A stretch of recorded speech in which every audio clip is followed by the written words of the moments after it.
Hello boys and girls, and welcome back to another story time. Today's story is The Snail and the Whale.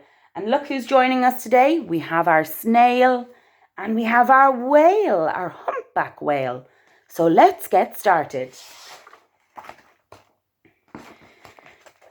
This is the tale of a tiny snail and a great big grey-blue humpback whale. This is the rock as black as soot, and this is the snail with the itchy foot. The sea snail slithered all over the rock and gazed at the sea and the ships in the dock. Look at the ships.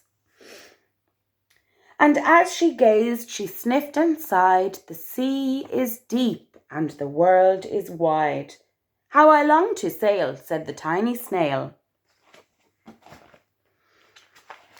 These are the other snails in the flock, who all stuck tight to the smooth black rock, and said to the snail with the itchy foot, "Be quiet, sit still, don't wriggle, stay put." But the tiny sea snail sighed and sniffed, and then cried, "I've got it, I'll hitch a lift." This is the trail of the tiny snail, a silvery trail that looped and curled and said, "Lift wanted around the world."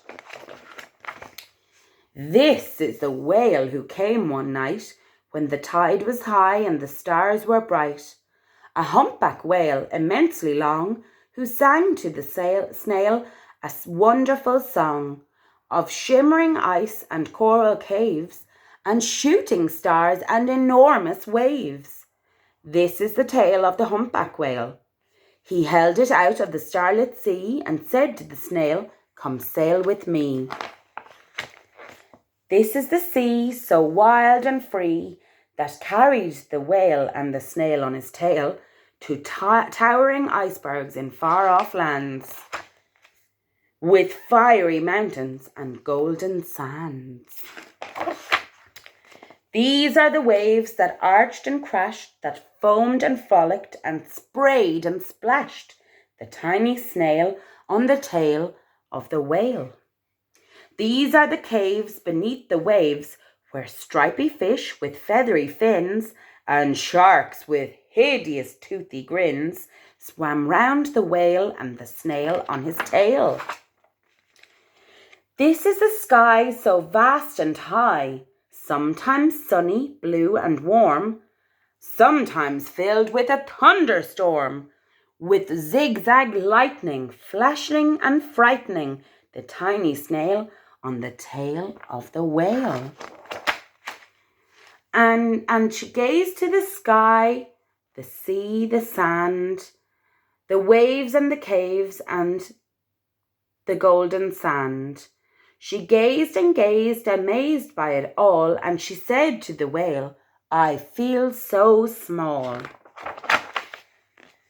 But then came the day the whale lost her way.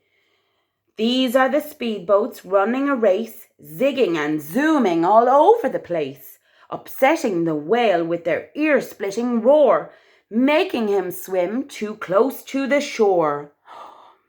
This is the tide slipping away. And this is the whale lying beached in a bay. "Quick, off the sand, back to sea," cried the snail. "I can't move on land, I'm too big," moaned the whale. The snail felt helpless and terribly small. Then, "I've got it," she cried, and started to crawl. "I must not fail," said the tiny snail. This is the bell on the school in the bay, ringing the children in from their play.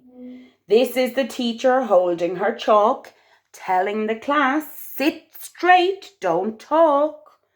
This is the board as black as soot, and this is the snail with the itchy foot. A snail, the teacher turns pale. "Look," said the children, "it's leaving a trail." This is the trail of the tiny snail, a silvery trail, saying, "Save the whale." These are the children running from school, fetching the firemen, digging a pool, squirting and spraying to keep the whale cool. And this is the tide coming into the bay, and these are the villagers shouting hooray as the whale and the snail travel safely away. Back to the dock and the flock on the rock, who said, how time's flown and haven't you grown? And the whale and the snail told their wonderful tale of shimmering ice and coral caves and shooting stars and enormous waves, and of how the snail, so small and frail, with her looping, curling, silvery trail, saved the life of the humpback whale. Then the humpback whale held out his tail, and on crawled snail after snail after snail. And they sang to the sea as they all set sail on the tail of the grey-blue humpback whale.